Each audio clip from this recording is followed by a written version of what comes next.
Good afternoon, Country Changers. I am really excited to introduce our guest for this month, who is Jess Walkerden. She is an agent at Breed Hutchinson in Leeton. And Leeton, of course, has been our feature month. So we really wanted to get a local guest in to talk about real estate. And Jess has actually been a real estate agent for 7 years, but she moved into sort of this space of the Leeton area and selling in the region about a year ago. So thank you so much for joining us, Jess. And I know you've grown up in a country area, you've pretty much your whole life, but you've only sort of recently moved into the Leeton area. How have you found it? I found it really awesome. As I was saying to you before, I do sort of have younger ties to Leeton through my family and going to Yanko Agricultural High School from year 7 to 12 here. So coming back was kind of like, I guess, coming back home a little bit, because I spent so much of my growing up years in Leeton specifically, kind of thing. So I've found it really fun to see what changes have happened in that time, and it's really booming around here. Yeah. Yeah, I've been working in the region for coming on 9 years, I think, and just, you know, the whole region has completely changed, I think, and grown. Yeah. But Leeton in particular, I've just been so impressed with the calibre of businesses that pop up in the region. So just tell me a little bit about the region in terms of, if someone is watching this webinar from Sydney or Melbourne, Canberra, Wollongong, wherever, what are some of the highlights of Leeton, and what can people expect that might, I guess, differentiate it from other Riverina towns?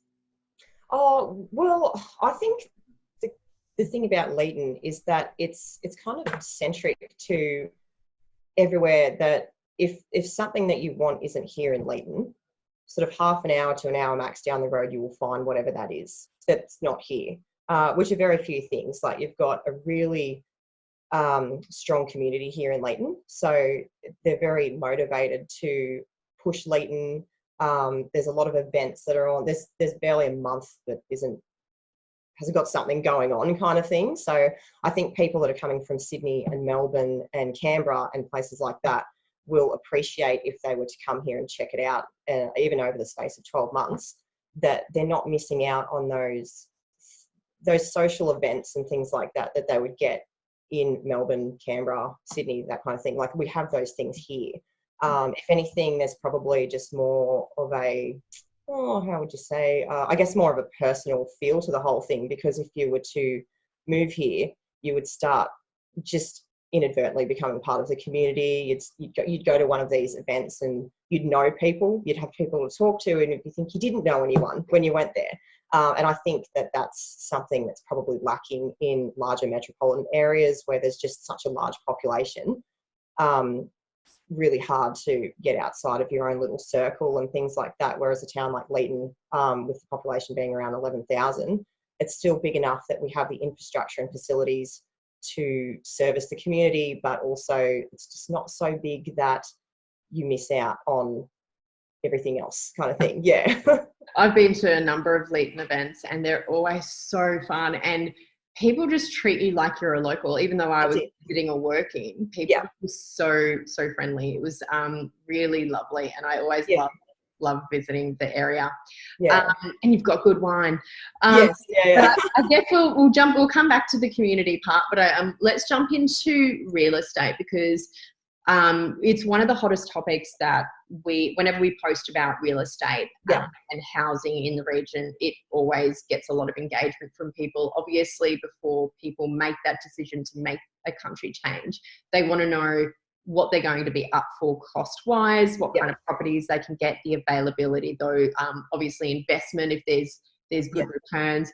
So I guess maybe just start with a little bit of a snapshot of Leeton in terms of the type of properties that are available, and then we'll walk through those property types, I guess, average prices and medians, and I guess whether or not stock's really hard to find. So we start with, tell me about the Leeton property market and what kind of properties people can expect on offer. Okay, well, here in Leeton, there's quite a large range of different properties available. I think that stems from being you've got your town circle, but then you've got your outlying areas sort of on the outskirts. So that then brings you into, like, you've got your commercial core, obviously, for people that are looking for business investment type buildings and things like that. Then you're moving out to obviously your general residential, where the majority of blocks around here for residential sort of range from anywhere from like 700 square metres upwards. So for people coming from Sydney, Melbourne, Canberra, places like that, that's quite a large block size for them just to start from. And they go up from there, obviously. Then we move into, like, we've got our small acreage properties. So they're usually 2 to 10 acres with different kinds of houses on them. So you could just have a pretty neat and tidy little 3-bedroom. You could have a very, like, awesome 4-bedroom, 2-bathroom kind of thing. Plus, there's a few properties that I've noticed becoming a bit trendy on small acreage that are kind of like converted sheds, recently approved by council as dwellings and things like that. So if you wanted sort of that quirky kind of atmosphere, I guess, to live in with your space around you, then those properties are also available. Or it might also be a stepping stone if you want to build later, but might not have the cash. That's it. Like, yeah. So look, it'll do you now, but you've also got that opportunity to extend on that and make it into like a larger home if you really wanted to. You've got your broad acre farming. So there's a lot of that around here. That's sort of pushing into a different market that's not necessarily going to appeal to those moving from those big areas. So the majority is sort of, like, you've got your residential, we do have apartments, and we've got strata blocks as well. So pretty much everything you could expect to find in these areas, like the cities, but you've got extra. So, around those areas, it's really super hard to find anything with a bit of actual space around it. Over the 700 square metres, that's big kind of thing. And if you're going bigger, then you're up for, crazy amounts of money kind of thing. Whereas out here, you can get that lifestyle really affordably. So let's talk about price, because obviously Sydney and Melbourne just seem so unaffordable. I mean, we read those newspaper articles in the mainstream newspapers all the time of just how unaffordable it is for people to keep up with the mortgages or even get into the market in the first place. Really. So I guess maybe let's work our way through. So what are we looking at if people are interested in that apartment living? Maybe they want to downsize. What are people looking at for apartments? Well, look, there's a pretty big range with apartments from 1 bedroom to 2, some are even 3. So I think the easiest thing to do there is like give you a starting price, I guess. So the starting price sort of seems to be around that 160 mark. Obviously, the more modern and updated it is, then the higher it goes from there, the more bedrooms sort of all seems to make sense. But definitely your start is well under the 200,000 mark for apartments and things like that. Yeah. Okay. And what can they go up to? So, look, I think they're sort of around 230, I think, apartment-wise. Mm-hmm. You get into 2-bedroom homes as well, which is where you sort of move up. Yeah. Again, that next tier. But apartment-wise, like you'd say 160 to 230. Okay. And what are sort of the most popular types of traditional family homes, I guess, maybe 3-4 bedrooms on a bit of land that you were talking about around that 700, 800 square metres? What's sort of the median price there? So for those properties, you're looking, actually our data, so we work with Price Finder. It's run by Domain, and that gives us access to all the sales information for whatever period of time you're looking in specifically. But at the moment, the median house price for Leeton is 260,000. So what you would get for that is a really neat and tidy 3 to 4 bedroom home. You're usually getting into very well maintained clad or brick with that. And your block size, as we were talking about, is sort of like that 700 square metres upwards.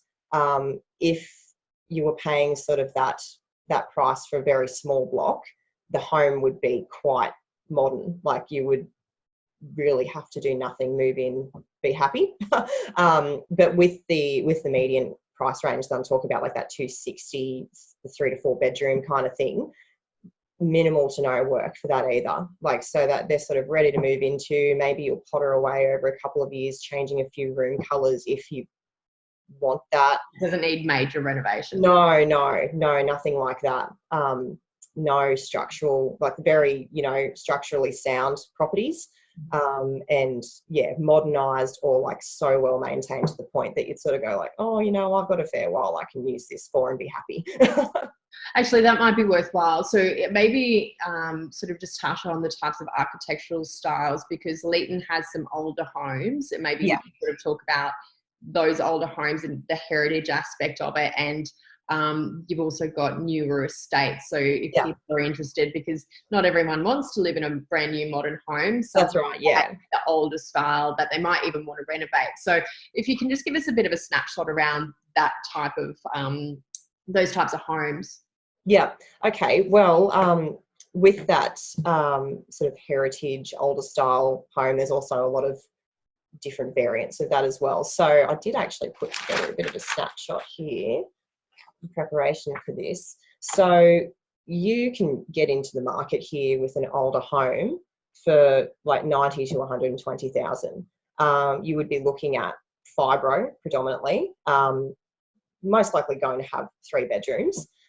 You would need to put work into it. So carpets, whether you'd need re-stumping, flooring, that kind of thing, it would depend on the area, and also obviously like what's its past history. Has it been a rental property? Has it been owned? Has it been vacant for 10 years? But that would be a starting point. Mm-hmm. So older home, definitely doable for a very low entry price. Then you could move into like your really neat and tidy clad. So they're probably more of like a 30s to 40s build. Typical with the, like, you walk in and you've got your entry hall and then you've got your room sort of coming up. That was really popular for a long time, since sort of even like the Edwardian era and Federation. So if you get terrace buildings, which we don't really have a lot of those here because Leeton really wasn't founded that long ago. So we're sort of looking at 20s upwards for most of our buildings and houses. Prior to that, there just wasn't anything here. If you were to go to like a really, like your double brick sort of really solid home, quite sprawling residence, like, could be an old manse or something like that, then you're sort of looking at, like I have actually seen a couple that I was keeping an eye on at the end of last year that did sell, and they sort of went for that 330 to 350 mark. But again, we're getting into like nothing that you need to do. You'd move in, you've got your established gardens, you've got your quite a good sized block, paint, interiors, everything like that, very well maintained, up to date. So yeah, pretty walk in, walk out. And what about in terms of, are you seeing an increase of property prices? You've been only there for a year, but you'd be looking at the historical data. People are often obviously curious. It's all well and good to buy in at a lower price, but they want to know that their property is going to go up in value, not down. So can you give us a bit of an idea of what the historical data says around the growth and what people can invest from an investment point of view, an increase? Yeah, so from, I guess from a property pricing point of view, from what I can see, looking back, we'll say like 2010, it's been a very gradual increase. So we haven't had any massive spikes in property pricing. It's been what I would call relative to the growth of the area. So it's very steady. It's a very steady gradient. Anyone that really wanted to look into it can have a look on portals like realestate.com or Domain. They often give a snapshot with a graph that makes it a lot easier to see. But definitely within, we'll say just 20 years, because it's 2020 now. So we'll go 2000 to now. That's probably long enough for people to be happy with. It's definitely been just a steady incline.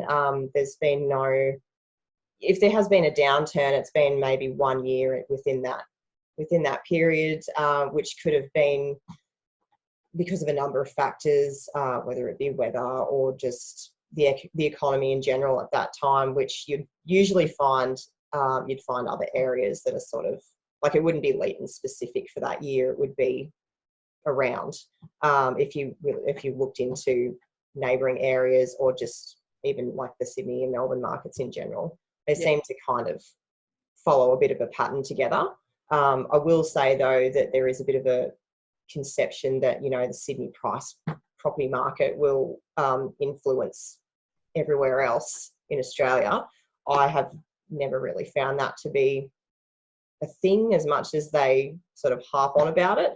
Out here tends to do its own thing.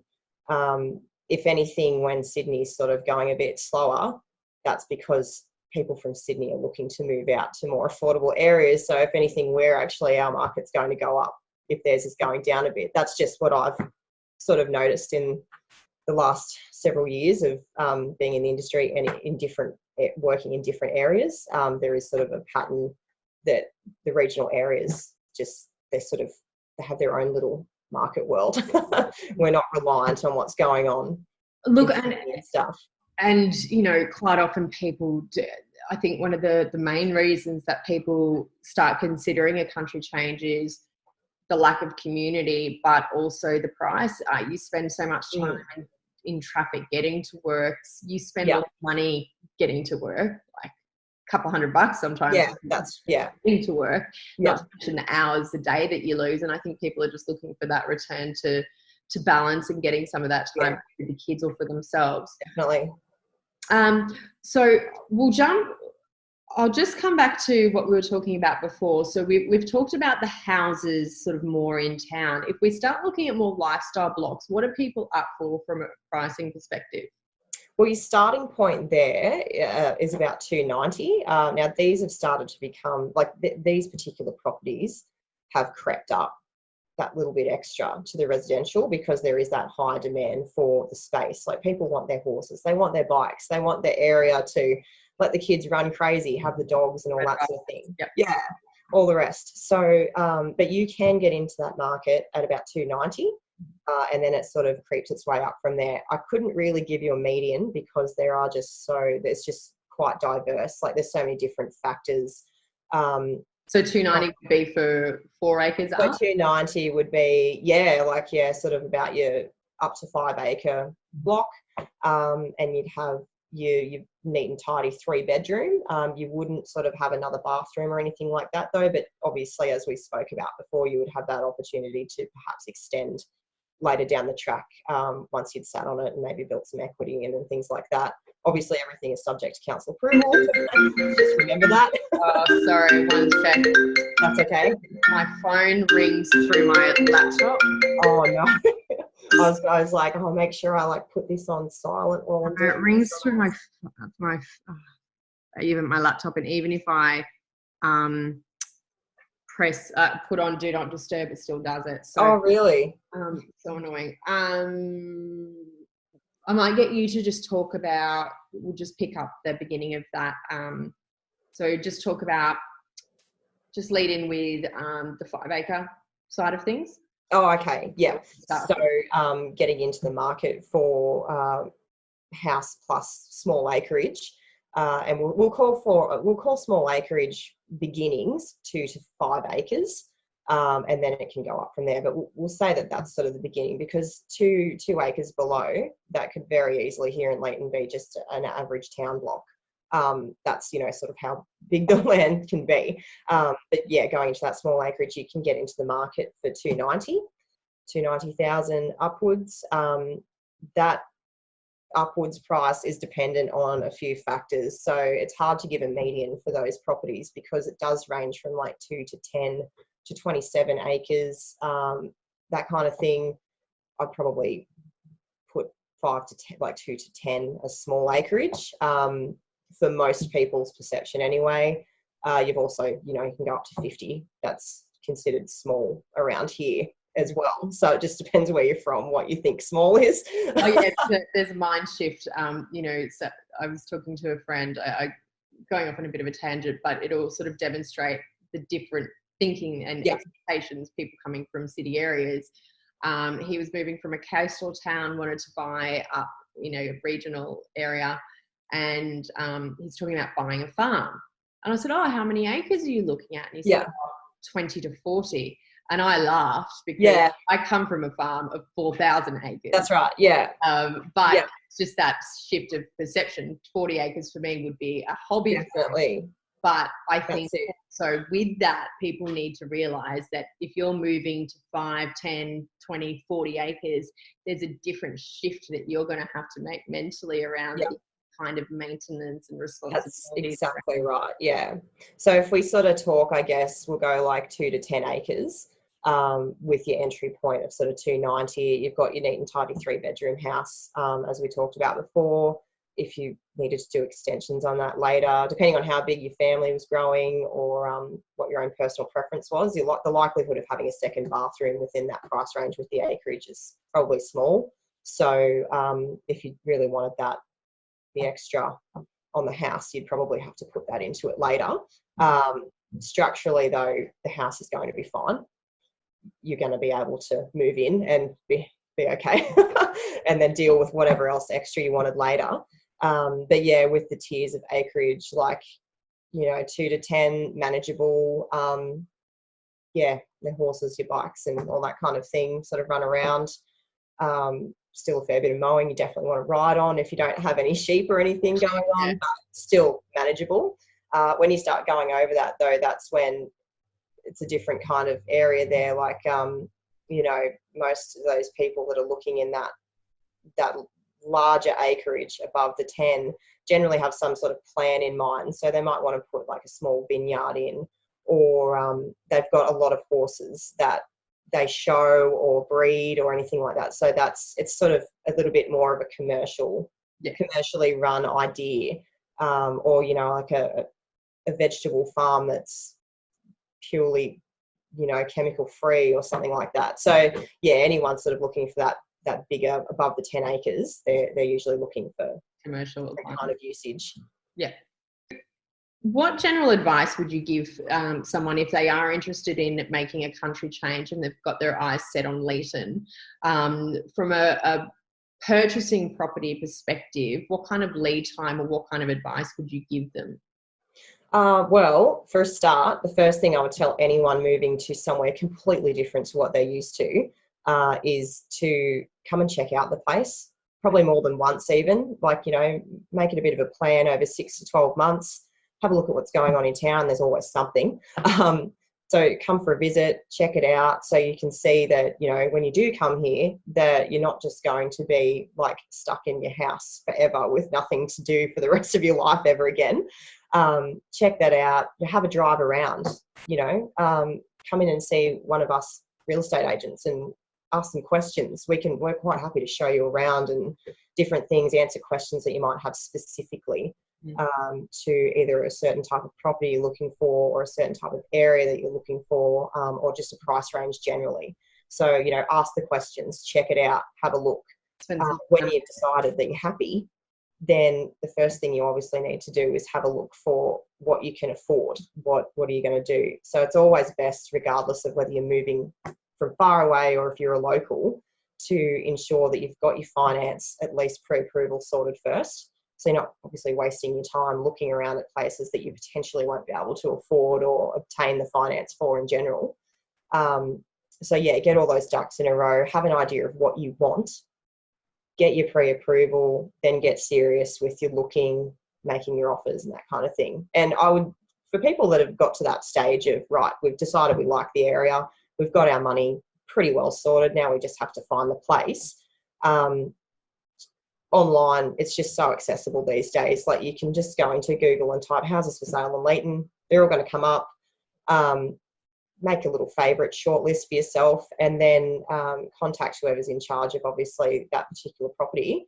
And if you're coming from a far away, like, it's quite a drive for you to get here. If you are coming from Sydney or Melbourne or Canberra or something like that, even make a sort of a 2-day trip of it. Like, see quite a few houses within that time frame. So then when you do go back home, you can discuss everything you've looked at, get yourself a really good idea of what you think from what you've seen will suit you the best.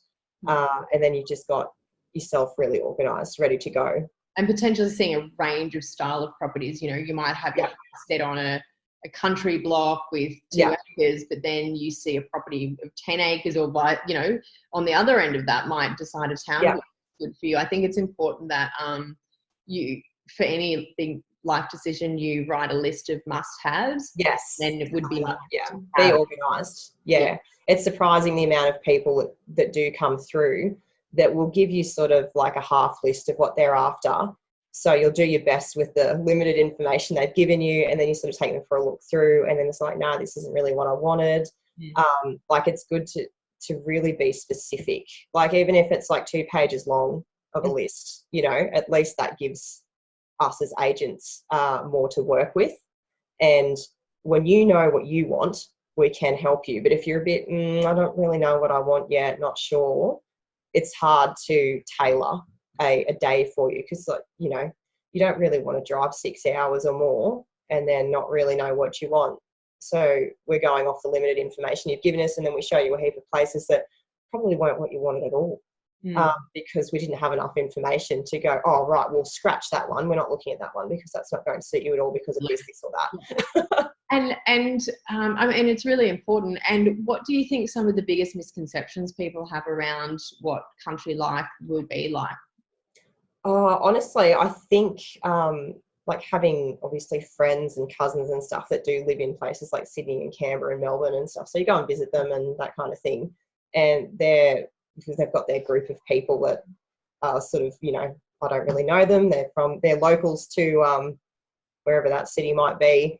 And you sort of get to talking to them. And I think the biggest misconception is pretty much like, oh, it's boring in the country and there's nothing to do, and even like we're a bit redneck or something like that, and there's no culture out here and things like that. So that to me is the biggest misconception I've found with some people just couldn't even fathom the idea of going to the country.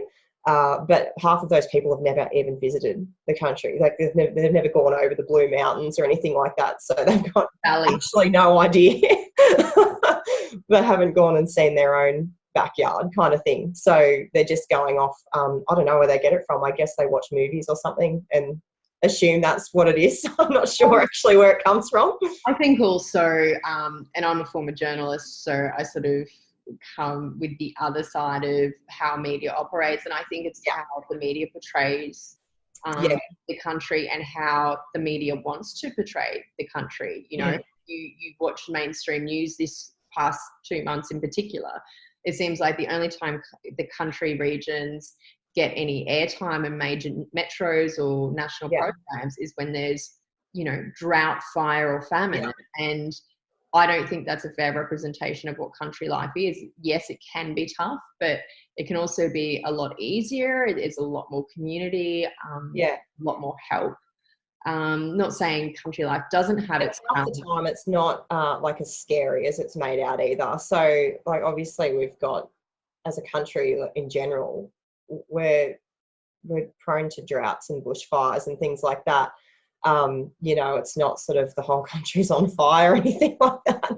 It's just areas. But I can see, like, because I was in Sydney only last month actually, and when you're there, you can really see quite easily how if you live there, it is hard to sort of get proper information from anywhere outside of that area, because it is just so, like you say, that the media just really doesn't concentrate much on anywhere else. So it's easy to get into the little world of like, this is all there is.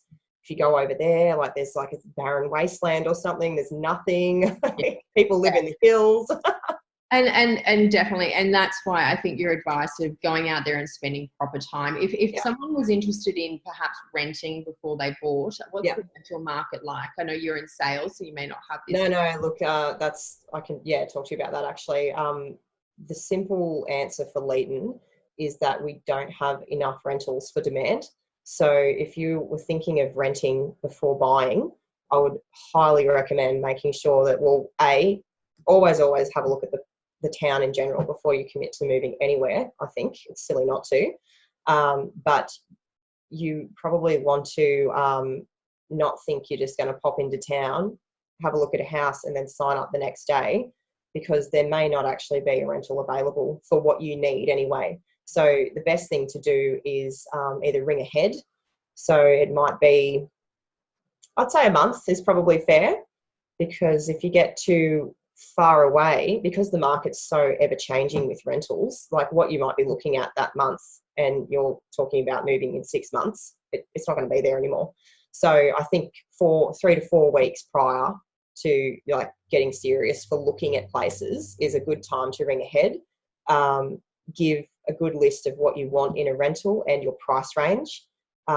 Be sure that when you are ready to actually rent, assuming that we've found something for you, which don't worry, like it's not that bad. If we've got notice, we can definitely, if you're on a waiting list, we'll make sure we contact you. But make sure you do have your bond and rent in advance ready to go, because if you don't and you're going to muck around with that, then someone else who does have it ready, will have to come in. The landlords ultimately need to pay their mortgages, so they can't wait around for weeks for someone to muck around getting their money sorted. And the tenancy market's just so competitive, you need to be on the ball. Yeah. And it sounds like it might be a good area for people to invest. Investment wise, I don't even know where to start with that, honestly. Like, I've never seen an area like Leeton where the returns are just so crazily high. So, where I came from, which was over sort of Bathurst way, it was pretty good if you got sort of a 5 to 6% return. This is for residential, obviously. I'm not talking about commercial or anything like that. So say a 5 to 6% return for your first 2 to 4 years after your initial investment. Here, like, you're starting at 6% and it's just going, it's not uncommon for a 7 to 8% return as a medium kind of return price, because your investment to your rent return is just, it's just so out there. Like, so they're positively geared. Definitely. Yeah. So yeah, you wouldn't want to try negatively gearing in Leeton. You've got too much return.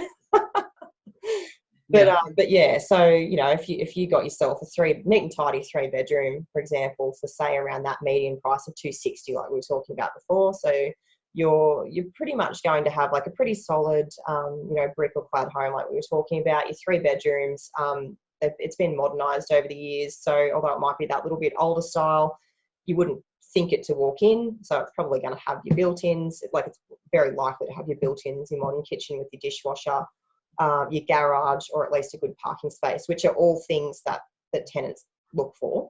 And that ultimately determines how marketable your rental's going to be. But say 260, you're probably looking 310 to 320 weekly rental return. Yeah, right. So, yeah, that's and like I said, demand is really high. I've got a mixture of sort of reviews from people, I guess, because I've spoken to agents that are in town and out of town, and then I've also spoken to people that are not in the real estate industry, but they're just locals to the area in general. Some are saying like, no, the rents have always been quite consistent, but the majority are saying that it's only been this last probably 2 years that the rents have just gone. And no one's really sure why, to be honest.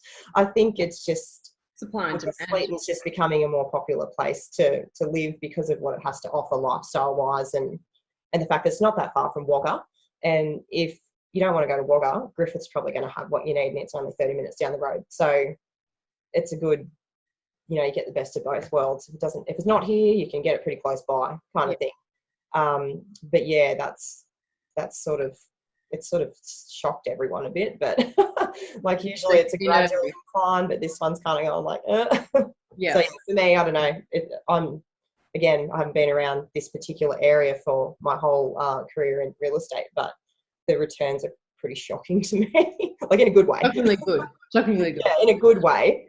Awesome. Well, thank you so much. I think the snapshot that you've given of the region and what people can expect if they're considering a country change is fantastic. Was there any other little words of advice or bits of information that you think would be really important to impart? I think probably just lastly, like just more on the lifestyle front, because I think we've established pretty well that housing is very affordable. And like, you don't have to worry about what I've said on here. You can go online and see quite easily what you can get in Leeton for bugger all compared to what a lot of people not from here would be used to. So I guess just going back to what Leeton itself has to offer, And there's quite a lot, like, for example, like I've found this particular, like Leeton Shire Council to be quite pro-development, for example. They've got a lot of meetings going on at the moment, like they've got a 25-year plan going for what we can do to get more people to town. I think the last meeting they were talking about opening up different areas for like subdivision and building potential and things like that, which I think is important for, especially from an investment point of view, for people that may not necessarily going to be living here, but they might want to build something, rent it out later and then move here later. So on that front, I've found them to be really like pro-development and also really pro-tourism.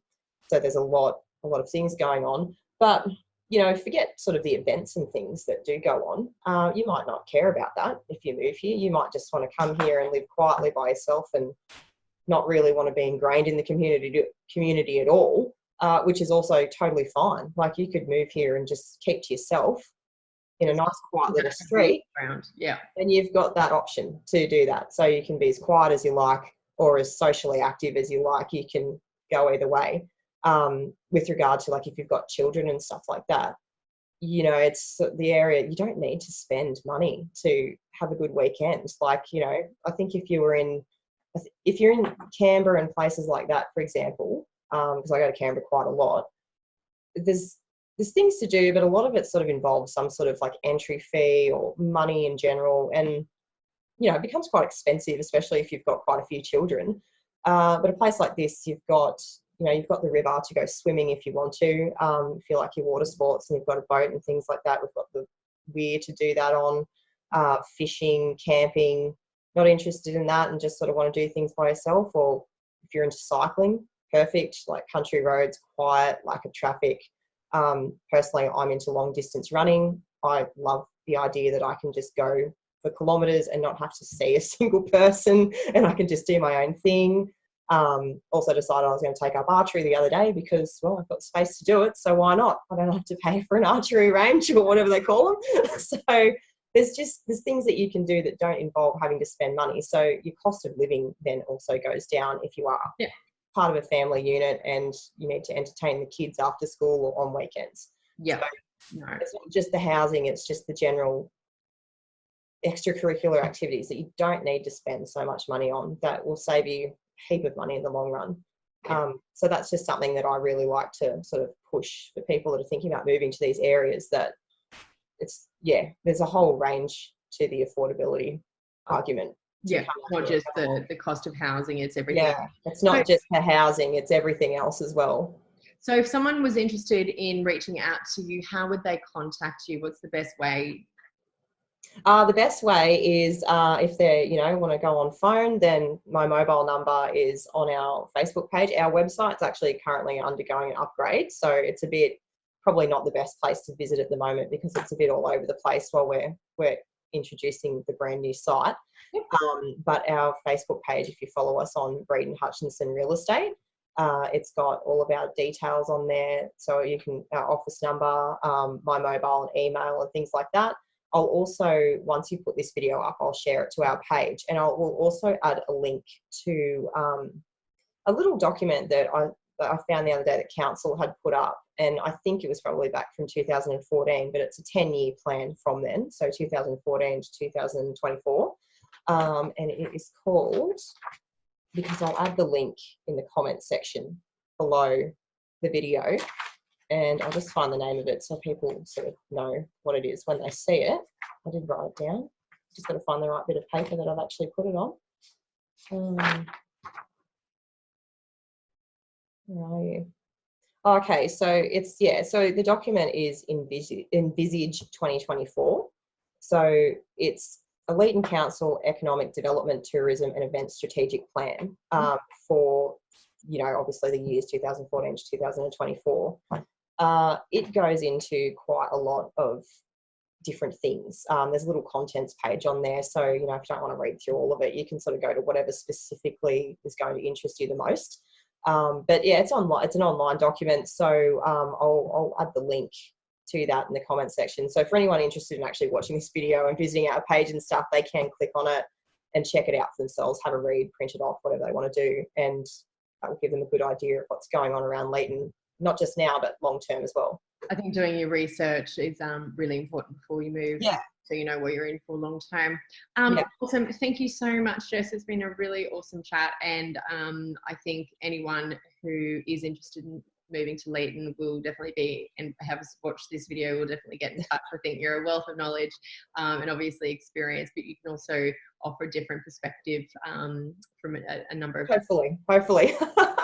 You've been awesome. Thank you so much for your time. I really appreciate it. Okay, no worries. Thanks. Thank you.